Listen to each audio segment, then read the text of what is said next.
So we're going to look at how we're going to set up first. We're going to jab, cross hook. And we're going to end up in 50-50 because Adam's going to try and pummel under and I'm going to try and pummel under at the same time. We're going to end up one arm under, left arm under, right arm over the top. Cool. Now if I'm particularly unaware, my body's upright, my head's up, he can just rip his right hand around my head in a headlock. Whoop, and then just twist himself down towards the ground. Yeah.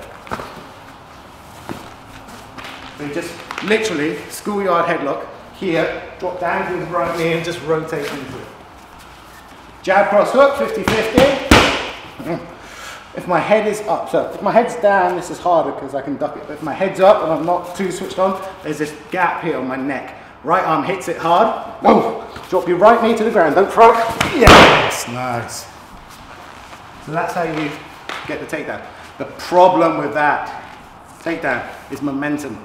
It adds momentum to the takedown, which means I can re-roll out of it if I link my hands together.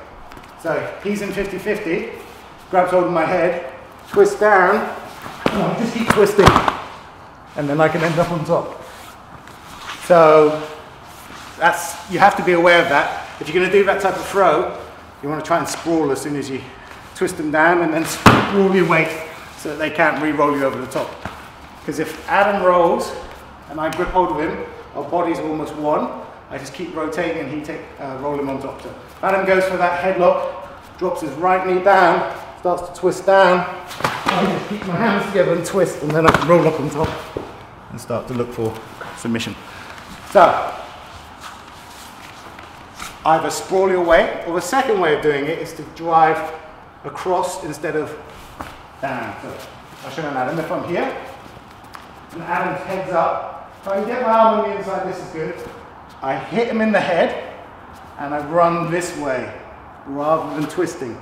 If I twist, he can continue, but if I go this way and drive him across as he falls, post, and then get back on the head. So there's no rotational element to the throw, which means it's very hard for him to continue to spin. He just gets bulldozed over. I land, post, so I don't get thrown over the top, and re-wrap the head. So Adam will do it to me. Use a jab cross hook to enter. Slide back, please. 1, 2, 3. 50-50, my head's up. He wraps my head, brings his feet together. Now he just runs towards the opposite wall. Post, and then back on the head. If he doesn't, he posts and just leaves it out. Obviously I can start to try and take his back. So as soon as he hits, he gains his balance and he's back on the head tight, good.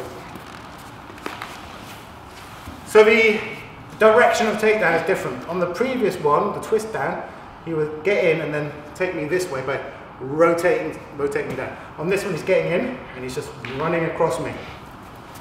Jab cross up.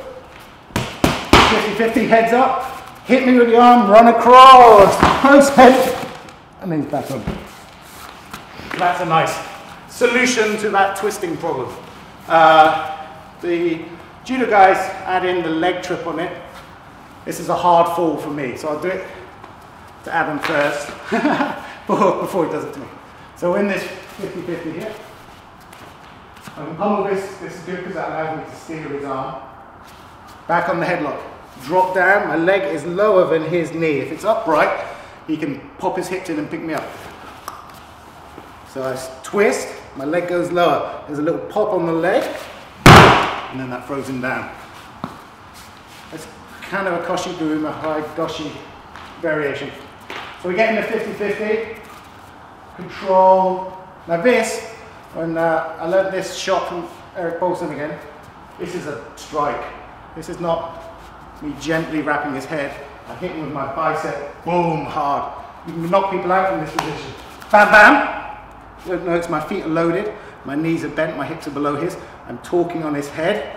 This leg's going to shoot out and go lower than his knee. It's not straight, there's a little bend in it. This is going to pop as I rotate. And that kicks out, and obviously for groundwork, you got arm bar at the end of that.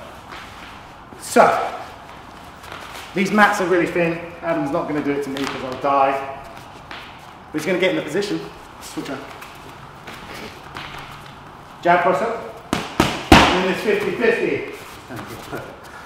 So my head's up again. So the common theme with all the headlock ones is I'm too upright. My head needs to be protected. If my head's down and he reaches for that headlock, I can take it back. But if my head's up, not really thinking, that's just crack, oh, bicep to the neck, and then it wraps. Then his leg goes out straight, and bend your knee slightly. So there's a little turn on this foot, and it pops. Yeah, that's what throws me under. The combination of obviously his hips being lower than mine, him twisting my head down, pulling on the opposite elbow, and this little kick on that leg to kind of tip me over the top. One more time, let's do it from this angle so you can see it's slightly different. Jab cross up, 50-50. My head's up too high, dot, whacks it, leg come across, bend his knees. Now, once his knees bent and he needs my head pulled forward more. Yeah, so I'm literally tipping over him. If I'm upright and he's upright, I can back suplex him. So he wants me like this. Yeah, look, I'm almost gone. And then there's the throw. So that's and then nice arm bar after. So that's like a variation with a leg trip. So you can go into the 50-50 and get the headlock and twist down. But be aware, you can get re-rolled. Jab, cross, 50-50. Adam wraps around my head and drops his right knee to the ground and turns. But there's danger with that. And you see that in amateur fights all the time. Two guys don't really know what they're doing. Headlock, which is not maybe the greatest of takedown positions, but it happens. And they get re-rolled and possibly re-rolled again, doesn't it? It happens like over and over and over. So more savvy people will drive across in a straight line. 1, 2, 3, 50-50, heads up, drive, run, post, re-squeeze. That's lovely. And if you've got more of a judo bent or you prefer to use your legs to throw, jab cross up, 50-50, my head's up, he reaches around, good now. Bends his knees, straightens that leg, little pop, and then you get your throw. Those are a few options using the headlock. We're going to work a counter to the headlock in a moment, because like I say, it's not the best takedown, but it happens in fights. Anytime you're in a kind of grappling situation and someone's head is up, quite instinctual, human nature to try and get this headlock and then use it for something. And there's lots of variations you can do on that as well, of course.